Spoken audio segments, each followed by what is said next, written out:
ધોરણ 7 ચેપ્ટર 8 પ્રાદેશિક સંસ્કૃતિનું ઘડતર. વિભિન્ન સમુદાયની જાણકારી આપણને તેમની ભાષા પરથી મળે છે. જેમ કે ગુજરાતી બોલનાર ગુજરાતના અને મરાઠી બોલનાર મહારાષ્ટ્રના. ભાષાની સાથે સાથે વિભિન્ન પ્રદેશોમાં પોતપોતાના રીત રિવાજો, ખાનપાન, વસ્ત્ર પરિધાન, કાવ્ય, નૃત્ય, સંગીત અને ચિત્રકલા હોય છે. જુદા જુદા વિસ્તારોની જુદી જુદી સ્થાનિક સંસ્કૃતિઓ, જેને આપણે ત્યાંની દેશી સંસ્કૃતિઓ કહીએ છીએ, તે આપણા દેશમાં જોવા મળે છે. આ બધી સંસ્કૃતિઓ વચ્ચે સદીઓથી આદાન પ્રદાન થતું રહ્યું છે. તેમ છતાં કેટલાક વિસ્તારોની કેટલીક ખાસ પરંપરાઓ આજ સુધી અકબંધ છે. ભારતમાં પ્રાંતીય ભાષાઓનો વિકાસ. પહેલું, મલયાલમ. 9મી સદીમાં સ્થાપવામાં આવેલ મહોદયપુરમનું ચેર રાજ્ય હાલના કેરળનો એક ભાગ હતો. કેરળની સંસ્કૃતિને તેની ભાષા મલયાલમ સાથે જોડતા આ સંસ્કૃતિ મલયાલમ સંસ્કૃતિ તરીકે ઓળખાય છે. મલયાલમ ભાષા કેરળમાં બોલાતી મુખ્ય ભાષા છે. તેના પર સંસ્કૃતનો ઘણો પ્રભાવ જોવા મળે છે.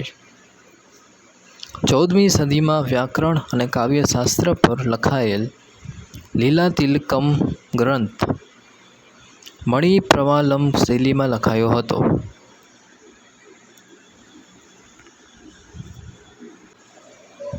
બીજું, બંગાળી. બંગાળી ભાષાનો ઉદ્ભવ સંસ્કૃત ભાષામાંથી થયો હોવાનું માનવામાં આવે છે. 15મી સદી સુધીમાં ઉપભાષાઓ તથા બોલીઓ મળી એક સામાન્ય સાહિત્યિક ભાષાનું સ્વરૂપ ધારણ કર્યું, જે પશ્ચિમ બંગાળની બોલચાલની ભાષા બની. જનજાતીય ભાષાઓ પર્શિયન ફારસી ભાષા અને ભારતમાં અંગ્રેજ શાસનની શરૂઆત બંગાળથી થતાં ત્યાં યુરોપિયન ભાષાઓનો બંગાળી ભાષા પર પ્રભાવ જોવા મળે છે. પ્રારંભિક બંગાળી સાહિત્યને 2 ભાગમાં વહેંચી શકાય: સંસ્કૃતથી પ્રભાવિત અને સ્વતંત્ર. પ્રથમ ભાગમાં સંસ્કૃત મહાકાવ્યોનો અનુવાદ અને બીજા ભાગમાં નાથ સાહિત્યનો સમાવેશ થાય છે. ત્રીજું, ગુજરાતી. ભારત અનેક ભાષાઓ અને બોલીઓ સાથે સંકળાયેલું રાષ્ટ્ર છે. પ્રાચીન કાળે ભારતમાં સંસ્કૃત, પ્રાકૃત, તમિલ જેવી ભાષાઓનું ચલણ હતું. સમય જતાં તેમાંથી અનેક પ્રાદેશિક ભાષાઓનો વિકાસ થયો. પ્રાદેશિક રાજ્યોની સ્થાપનાએ પ્રાદેશિક ભાષાઓના વિકાસમાં બળ પૂરું પાડ્યું અને સંસ્કૃતમાંથી તેમજ દક્ષિણ ભારતમાં તમિલમાંથી ઘણી ભાષાઓનો જન્મ થયો. 8મી સદીથી પ્રાદેશિક ભાષાઓના વિકાસમાં વેગ આવ્યો અને ખડી બોલી, અવધી, બંગાળી, ગુજરાતી, મરાઠી, મલયાલી, તેલુગુ અને કન્નડ ભાષાઓ ઉદ્ભવી. ઈસવીસન 10મી અને 11મી સદીમાં સંસ્કૃતમાંથી ઉતરી આવેલા વિવિધ ભાષા સ્વરૂપોમાંથી ગુજરાતી ભાષાનો વિકાસ થયો. અપભ્રંશ ગુજરાતી ભાષાની જનની છે. આચાર્ય હેમચંદ્રથી અપભ્રંશ ભાષાની શરૂઆત થઈ. સંસ્કૃત, પ્રાકૃત, અપભ્રંશ ભાષા પછી ગુજરાતી ભાષાનો વિકાસ થયો. ગુજરાતી માટેનો જ કહી શકાય તેવો નવો સાહિત્ય યુગ નરસિંહ મહેતાના હાથે વિકસે છે. આ નવા યુગના સૂત્રધારો તરીકે નરસિંહ મહેતા, મીરાબાઈ, ભાલણ ઉપસી આવે છે. એ ત્રણેય ભક્તિ સાહિત્યના વિકાસ સાથે ગુજરાતી ભાષાનો વિકાસ કર્યો. નરસિંહ મહેતાએ શામળદાસના વિવાહ, કુંવરબાઈનું મામેરું, હુંડી, સુદામા ચરિત્ર, દાણલીલા વગેરે કૃતિઓની રચના કરી હતી. મીરાબાઈએ પણ કૃષ્ણ ભક્તિને કેન્દ્રમાં રાખી ઘણા પદો રચ્યા છે. ભાલણે સૌપ્રથમ પોતાની રચનાઓમાં ગુજરાતી ભાષા માટે ગુર્જર ભાખાની સંજ્ઞા આપી હતી. તેઓ પાટણના મોઢ બ્રાહ્મણ હતા. તેમને આખ્યાનના પિતા તરીકે ઓળખવામાં આવે છે. તેમની જાણીતી કૃતિઓમાં ધ્રુવાખ્યાન, મુરગી આખ્યાન, શિવ ભીલડી સંવાદ વગેરેનો સમાવેશ થાય છે. આટલું કરો, ત્રણેય કવિઓની રચનાઓની માહિતી આપતી પોથી બનાવો. ભારતના ઉત્સવો.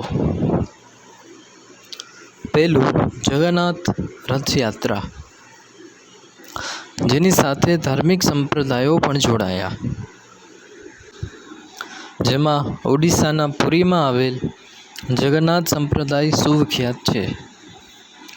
જગન્નાથનો અર્થ વિશ્વના માલિક, જગતનો નાથ, જે વિષ્ણુ શબ્દનો સમાનાર્થી છે. 12મી સદીના ગંગવંશના રાજા અનંતવર્મને પુરી ખાતે જગન્નાથ મંદિરનું નિર્માણ કરવાનો નિર્ણય લીધો. ઈસવીસન 1230માં રાજા અનંગ ભીમ ત્રીજાએ પોતાનું રાજ્ય જગન્નાથને અર્પણ કરી પોતાને તેમના પ્રતિનિધિ તરીકે ઘોષિત કર્યા. ઓડિશા જીતનાર મુગલો, મરાઠાઓ અને ઈસ્ટ ઇન્ડિયા કંપની બધાએ મંદિર પર પોતાનું વર્ચસ્વ સ્થાપવાનો પ્રયત્ન કર્યો. તેમનું માનવું હતું કે મંદિર પર નિયંત્રણ મેળવવાથી સ્થાનિક લોકો સમુદાય પણ તેમનું શાસન સ્વીકારશે.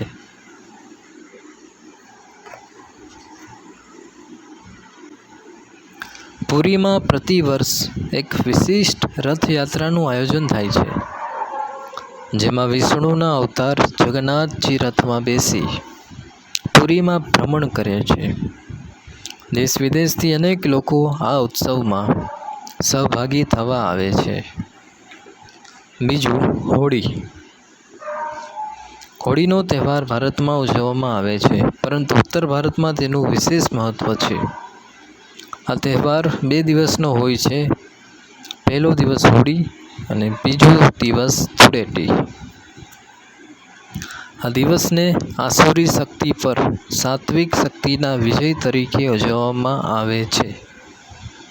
આ દિવસે સાંજના સમયે હોળીનું પૂજન કરી હોળી પ્રગટાવવામાં આવે છે. ધૂળેટીના દિવસે એકબીજા પર રંગો છાંટીને ઉજવણી કરવામાં આવે છે. ત્રીજું, લઠમાર હોળી બરસાના. બરસાના એટલે કે ઉત્તર પ્રદેશમાં ઉજવાતી હોળી લઠમાર હોળી તરીકે પણ જાણીતી છે. બરસાના રાધાજીનું જન્મસ્થાન છે. અહીં નંદગામ એટલે કે શ્રી કૃષ્ણની ભૂમિના પુરુષો બરસાનાની સ્ત્રીઓ સાથે હોળી રમવા આવે છે અને રાધાજીના મંદિર પર ધજા ચડાવવાનો પ્રયત્ન કરે છે. સ્ત્રીઓ દ્વારા લઠ એટલે કે જાડી લાકડીથી પુરુષોનું સ્વાગત કરવામાં આવે છે. તેથી આ હોળી લઠમાર હોળી તરીકે ઓળખાય છે. ચોથું, લોહડી પંજાબ. આ તહેવાર હોળીને મળતો આવે છે. શીખ સમુદાય દ્વારા આ તહેવાર 13મી જાન્યુઆરીના રોજ મકર સંક્રાંતિ પહેલાં ઉજવવામાં આવે છે. રાત્રે અગ્નિ પ્રગટાવી તેનું પૂજન અને પ્રદક્ષિણા કરી તેમાં મીઠાઈઓ અર્પણ કરે છે. આ તહેવાર અંધકાર પર પ્રકાશના વિજયનું પણ પ્રતીક હોવાનું માનવામાં આવે છે. આ તહેવાર પંજાબ, હરિયાણા અને દિલ્હીના આસપાસના વિસ્તારોમાં વસતા શીખ સમુદાય દ્વારા હર્ષોલ્લાસથી ઉજવવામાં આવે છે. પાંચમું, પોંગલ. પોંગલ એ તમિલનાડુ રાજ્યનો મુખ્ય તહેવાર છે. તમિલનાડુ ઉપરાંત કર્ણાટક અને આંધ્રપ્રદેશમાં પણ આ તહેવાર મનાવવામાં આવે છે. પોંગલની ઉજવણી તમિલ મહિના એટલે કે થાઈ જાન્યુઆરી મહિનાનો મધ્ય ભાગના પ્રથમ દિવસે કરવામાં આવે છે. આ દિવસે પોંગલ નામની વાનગી બનાવવામાં આવે છે.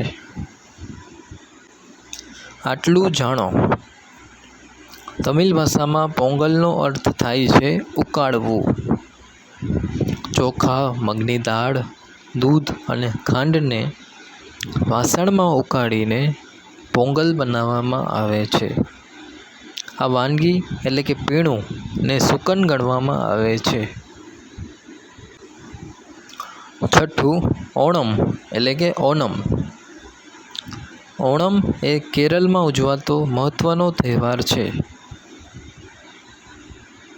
ઓણમ મલયાલમ કેલેન્ડરના પ્રથમ મહિના એટલે કે ઓગસ્ટ-સપ્ટેમ્બર મહિનામાં 10 દિવસ સુધી ઉજવાતો તહેવાર છે. ફૂલોની સજાવટ, વિવિધ વાનગીઓ, નૃત્યોની રમઝટ અને નૌકા સ્પર્ધા આ તહેવારની વિશેષતા છે. નૌકા સ્પર્ધા વલ્લમકાલી તરીકે પણ ઓળખાય છે. વલ્લમકાલી. આ તહેવારમાં સાદિયા નામનું ભોજન લેવામાં આવે છે. સાતમું, દિવાળી. દિવાળી એ ભારતમાં ધામધૂમથી ઉજવાતો તહેવાર છે. આ તહેવાર સાથે વાઘબારસ, ધનતેરસ, કાળી ચૌદસ, નૂતન વર્ષ, ભાઈબીજ અને લાભ પાંચમ વગેરે તહેવારો પણ જોડાયેલા છે. આ તહેવાર પ્રકાશના પર્વ તરીકે ઓળખાય છે. પ્રવૃત્તિ. બેસતા વર્ષની ઉજવણી તમે કેવી રીતે કરો છો તેની ચર્ચા કરો. આઠમું, દુર્ગા પૂજા. પશ્ચિમ બંગાળમાં દુર્ગા પૂજાનું વિશેષ મહત્ત્વ છે. દુર્ગા દેવીના મહિષાસુર પરના વિજયની ઉજવણી દુર્ગા પૂજા ઉત્સવથી કરવામાં આવે છે. 10 દિવસ ચાલનારો આ ઉત્સવ છેલ્લા દિવસે વિશિષ્ટ અનુષ્ઠાન અને માતાજીની મૂર્તિના જળમાં વિસર્જન બાદ પૂર્ણ થાય છે. આ ઉત્સવ મોટે ભાગે બધા જ રાજ્યોમાં નાના મોટા પાયે ઉજવવામાં આવે છે. નવમું, નાતાલ. ઈસુ ખ્રિસ્તના જન્મદિવસ 25મી ડિસેમ્બરને ખ્રિસ્તી લોકો નાતાલ તરીકે ધામધૂમ અને શ્રદ્ધાથી ઉજવે છે.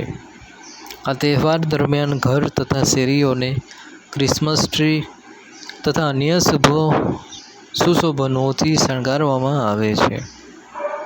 આ દિવસે તેઓ ચર્ચમાં જઈ મીણબત્તી પ્રગટાવી પ્રાર્થના કરે છે તેમજ એકબીજાને ભેટ આપે છે. 1 જાન્યુઆરીના દિવસે તેઓ નવા વર્ષ તરીકે ઉજવે છે. 10મું, મોહરમ. હજરત મહમ્મદ પયંબર સાહેબના દોહિત્ર શહીદીની યાદમાં મુસ્લિમો મોહરમને શોક દિવસ તરીકે ઉજવે છે. આ દિવસે તાજિયા કાઢવામાં આવે છે. મુસ્લિમો કાળા રંગના કપડાં પહેરી શોક પ્રદર્શિત કરે છે.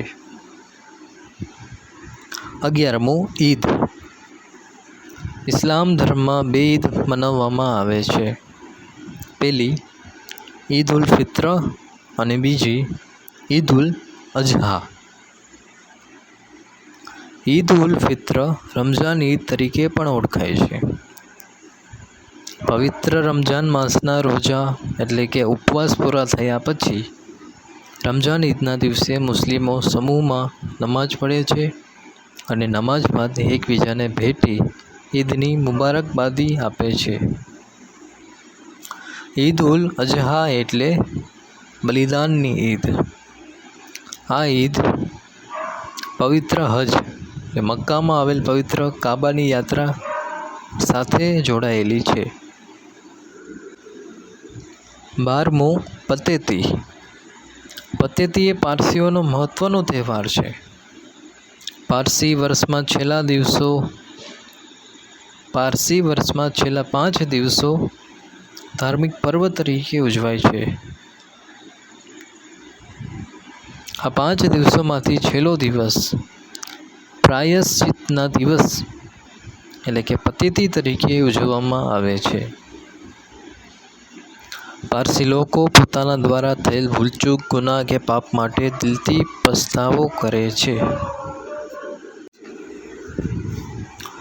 પતેતીના દિવસે પારસીઓ તેમના પ્રાર્થના ગૃહ અગિયારીમાં જઈ અવેસ્તા નામના પ્રાર્થના ગ્રંથમાં આપવામાં આવેલ પસ્તાવા માટેની પ્રાર્થના કરે છે.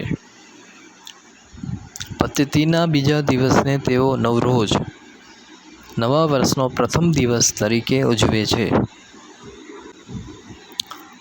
13મું ચેટીચંડ એટલે કે ચેટીચાંદ.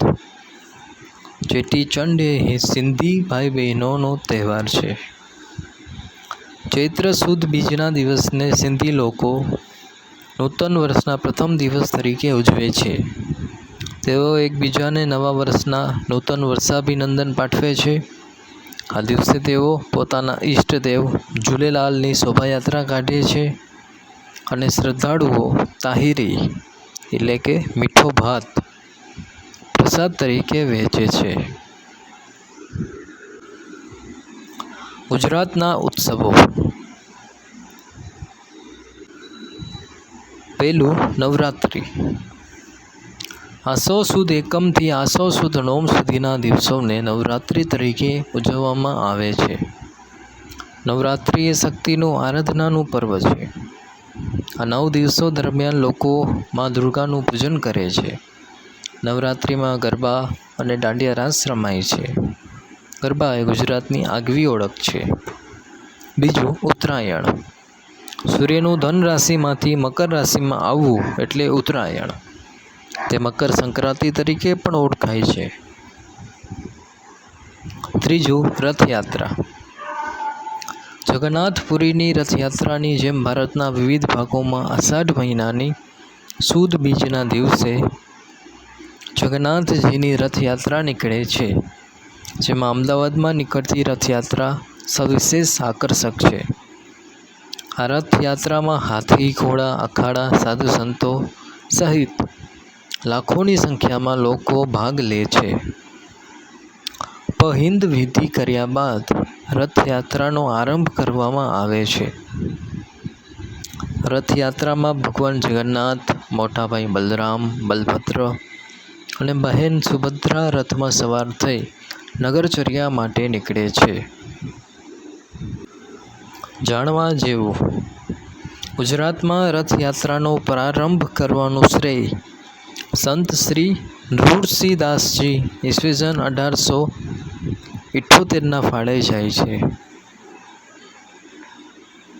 સોનાના સાવરણાથી રથની આગળનો રસ્તો સાફ કરવામાં આવે છે, જેને પહિંદ વિધિ કહેવાય છે.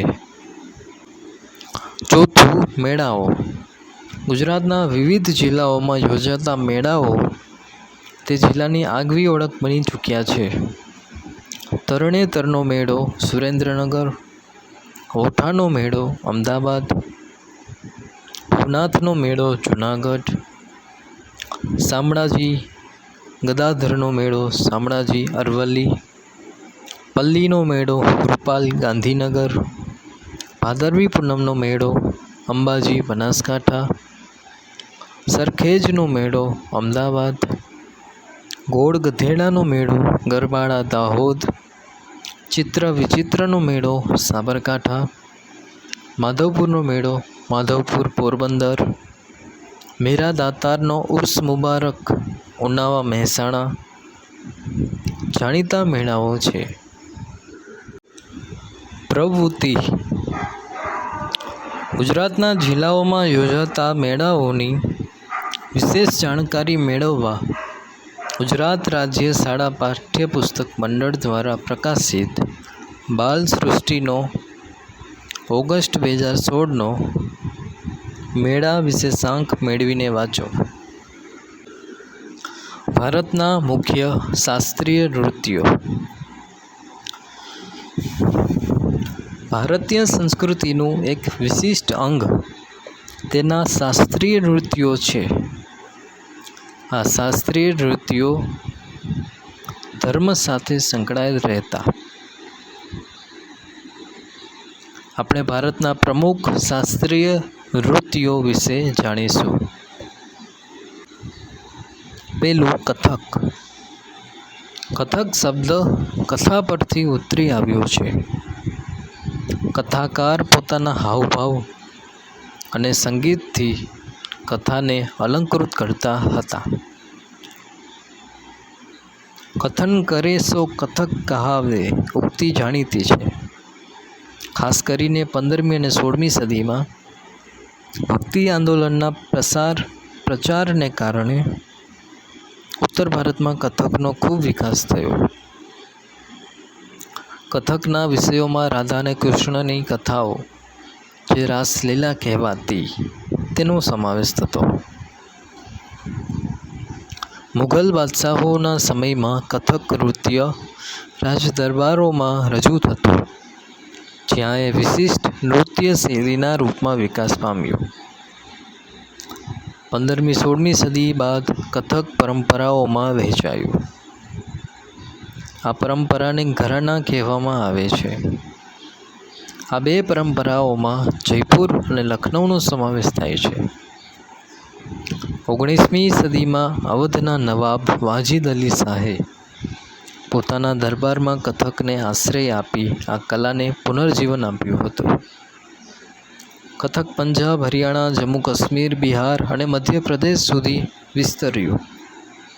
સ્વતંત્રતા મળ્યા પછી કથકને 6 શાસ્ત્રીય નૃત્યોમાં સ્થાન મળ્યું. આજે કથક ભારતીય સંસ્કૃતિનું અભિન્ન અંગ બની ગયું છે. બીજું, કથકલી. કથકલી એ કેરળની નૃત્ય પરંપરા છે. તેનો શાબ્દિક અર્થ નાટ્ય વાર્તા થાય છે. અભિનય એ આ નૃત્યનો આત્મા છે. અભિનય ઉપરાંત રંગભૂષા અને વેશભૂષા પણ ખૂબ મહત્ત્વની ગણાય છે. સાત્વિક, રાજસી અને તામસી ગુણો ધરાવતા પાત્રો મુજબની કલાકારોની રંગભૂષા હોય છે. પાત્રો બોલતા નથી, પરંતુ પોતાના હાવભાવથી જ અભિવ્યક્ત કરે છે. આટલું જાણવા જેવું.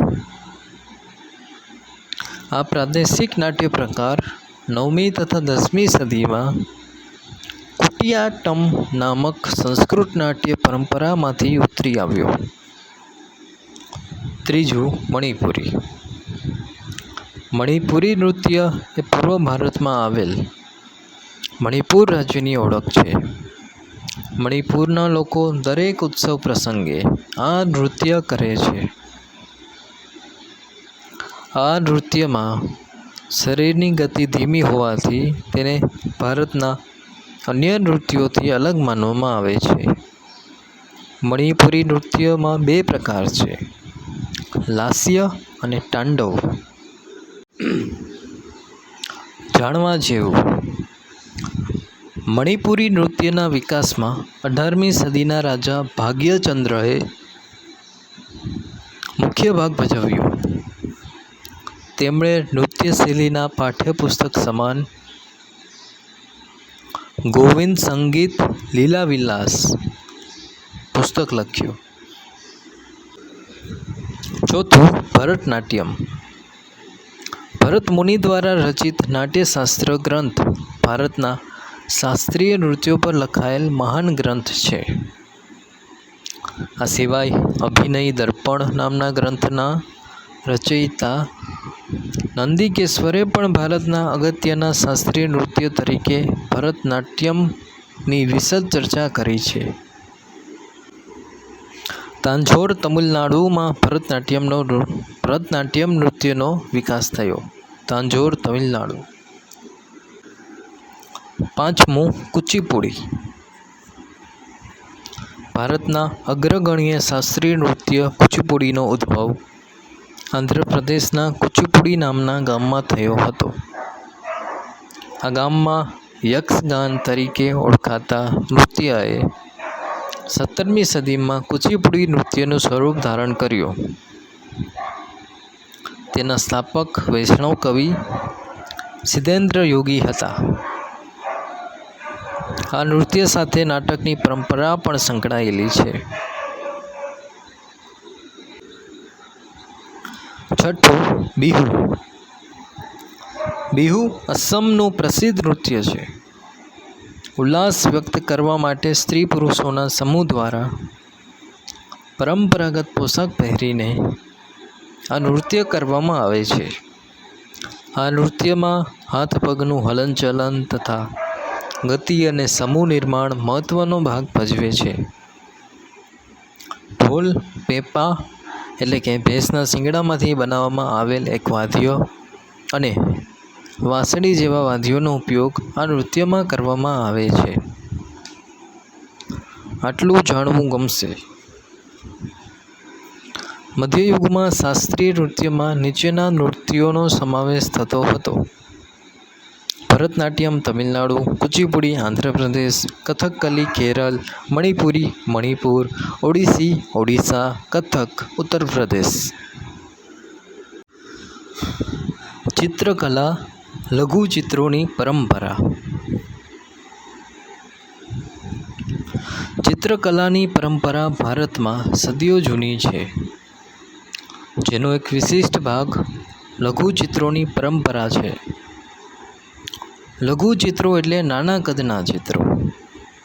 લઘુચિત્રો કાપડ અને કાગળ પર પાણીના રંગોથી તૈયાર કરવામાં આવતા.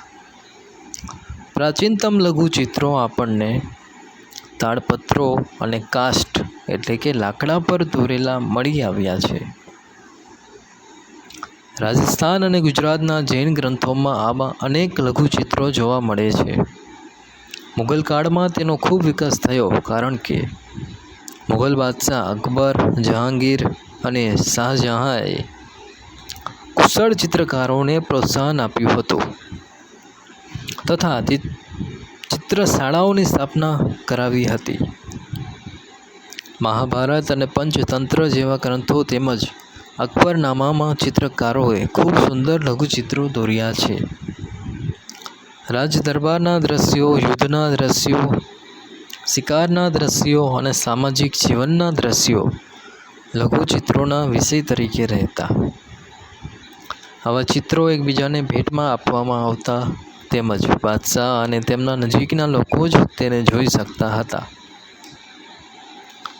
ખંભાતના શાંતિનાથ ભંડારમાં અને પાટણના શ્રી હેમચંદ્રાચાર્ય જૈન જ્ઞાન ભંડારમાં સચવાયેલ હસ્તપ્રતોમાં લઘુચિત્રો જોવા મળે છે.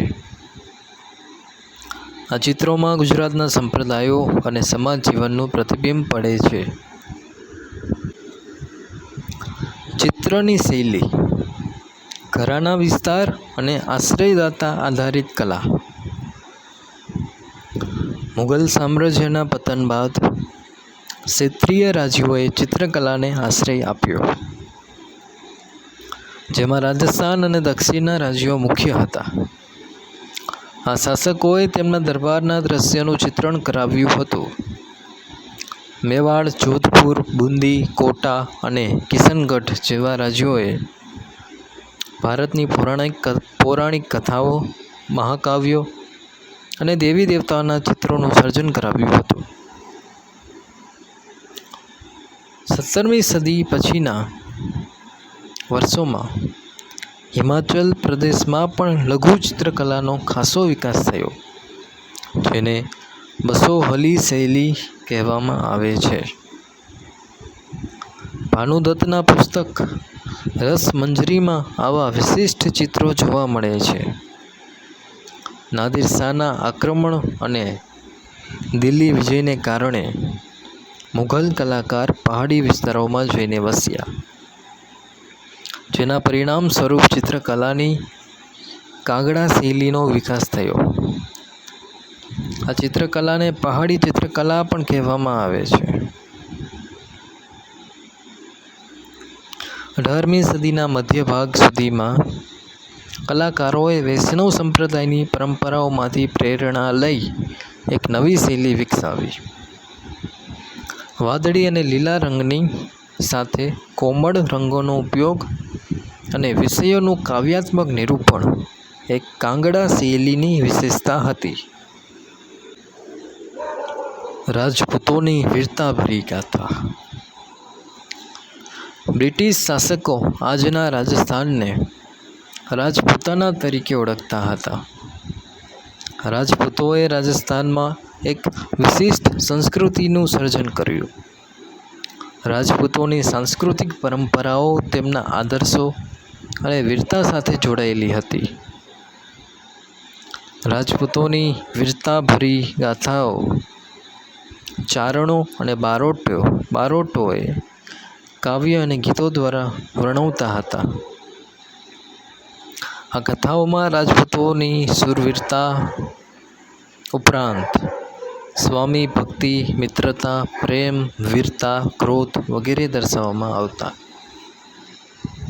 રાજપૂતો સ્ત્રીઓ, ગાય અને ધર્મ માટે પોતાના પ્રાણ ન્યોછાવર કરી દેતા.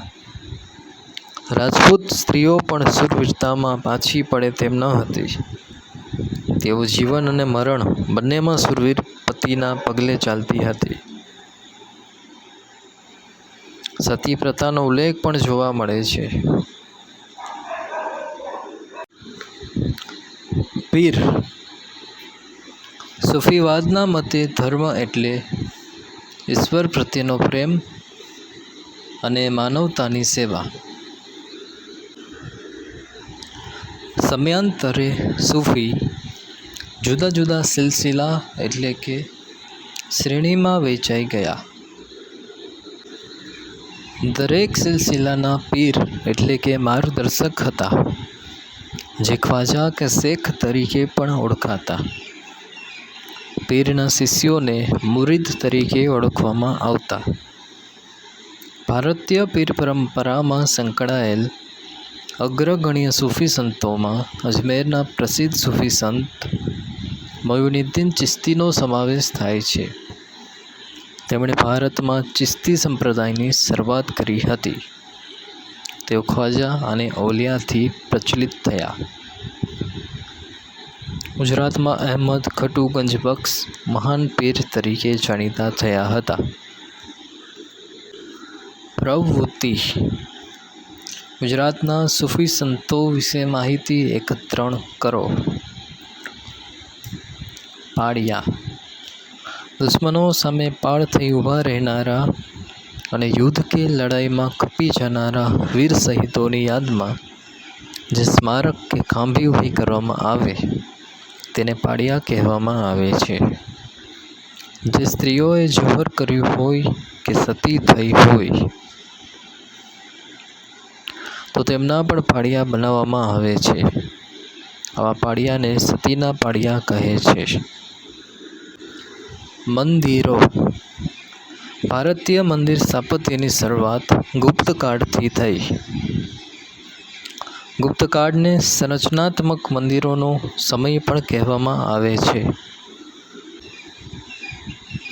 મંદિરની સ્થાપત્ય શૈલીના મુખ્ય 3 પ્રકારો છે, જેમાં નાગર શૈલી, દ્રવિડ શૈલી અને વેસર શૈલીનો સમાવેશ થાય છે.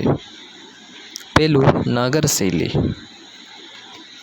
ઈસવીસન 5મી સદી પછી ભારતના ઉત્તર ભાગ એટલે કે હિમાલયથી માંડી વિંધ્ય સુધી જે મંદિર સ્થાપત્યની શૈલીનો વિકાસ થયો તેને નાગર શૈલી તરીકે ઓળખવામાં આવે છે. આ મંદિરો સામાન્ય રીતે પંચાયતન શૈલીના અને ઈંડાકાર શિખરવાળા બનાવવામાં આવતા. આ શૈલીના મંદિરોમાં જગન્નાથ મંદિર પુરી, કોણાર્ક ઓડિશા અને સૂર્ય મંદિર મોઢેરા ગુજરાતનું તેમજ ખજુરાહોનું મહાદેવ મંદિર મધ્યપ્રદેશ વગેરે મંદિરોનો સમાવેશ થાય છે. બીજું, દ્રવિડ શૈલી. દક્ષિણ ભારતમાં વિકસેલી સ્થાપત્યની શૈલીને દ્રવિડ શૈલી તરીકે ઓળખવામાં આવે છે, જેમાં તમિલનાડુ, દક્ષિણ આંધ્ર, કેરળ અને દક્ષિણ કર્ણાટક જેવા પ્રદેશોનો સમાવેશ થાય છે. કૃષ્ણા નદીથી કન્યાકુમારી સુધી જોવા મળે છે. આ શૈલીના મંદિરોમાં બૃહદેશ્વર રાજરાજેશ્વરનું મંદિર તમિલનાડુ, મીનાક્ષી મંદિર મદુરાઈ, મહાબલીપુરમનું રથ મંદિર તમિલનાડુ વગેરે મંદિરોનો સમાવેશ થાય છે. ત્રીજું, વેસર શૈલી. મંદિર સ્થાપત્યની વેસર શૈલી મહારાષ્ટ્ર, ગોવા, કર્ણાટક અને વિંધ્ય પર્વતમાળાથી લઈને કૃષ્ણા નદી સુધી વિકાસ પામી હતી. વૈસર શૈલીમાં નાગર અને દ્રવિડ શૈલીઓનું મિશ્રણ જોવા મળે છે. આ શૈલી કર્ણાટક શૈલી તરીકે પણ ઓળખાય છે. આ શૈલીના મંદિરોમાં હોયસડેશ્વરનું મંદિર, હલેબીડુ કર્ણાટક અને ચેન્ના કેશવ મંદિર, બેલુર કર્ણાટક વગેરે મંદિરોનો સમાવેશ થાય છે. પ્રવૃત્તિ: મકાનો અને કલાના સંદર્ભમાં તમારા વિસ્તારની સંસ્કૃતિના મહત્ત્વના અથવા વિશિષ્ટ લક્ષણોનું વર્ણન કરો. શું તમે બોલચાલમાં, વાંચનમાં કે લખવામાં જુદી જુદી ભાષાઓનો ઉપયોગ કરો છો? તેમાંથી કોઈ એક ભાષાની એક મહત્ત્વની કૃતિ વિશે જાણકારી મેળવી તે તમને શા માટે ગમી તેની ચર્ચા કરો. ભારતના ઉત્તર, દક્ષિણ, પૂર્વ, પશ્ચિમ અને મધ્ય ભાગમાંથી એક રાજ્ય પસંદ કરો.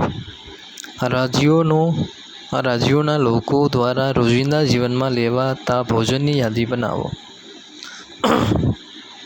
આ યાદીમાં તમને કોઈ સમાનતા કે ભિન્નતા જોવા મળે તો તેની ચર્ચા કરો. ભારતના ઉપર જણાવેલ ભાગોમાંથી 5 રાજ્યોની યાદી બનાવો. પસંદ કરેલા રાજ્યોમાં મહિલાઓ તથા પુરુષો દ્વારા પહેરવામાં આવતા વસ્ત્રોની યાદી બનાવી તમે તારવેલા તારણો પર ચર્ચા કરો.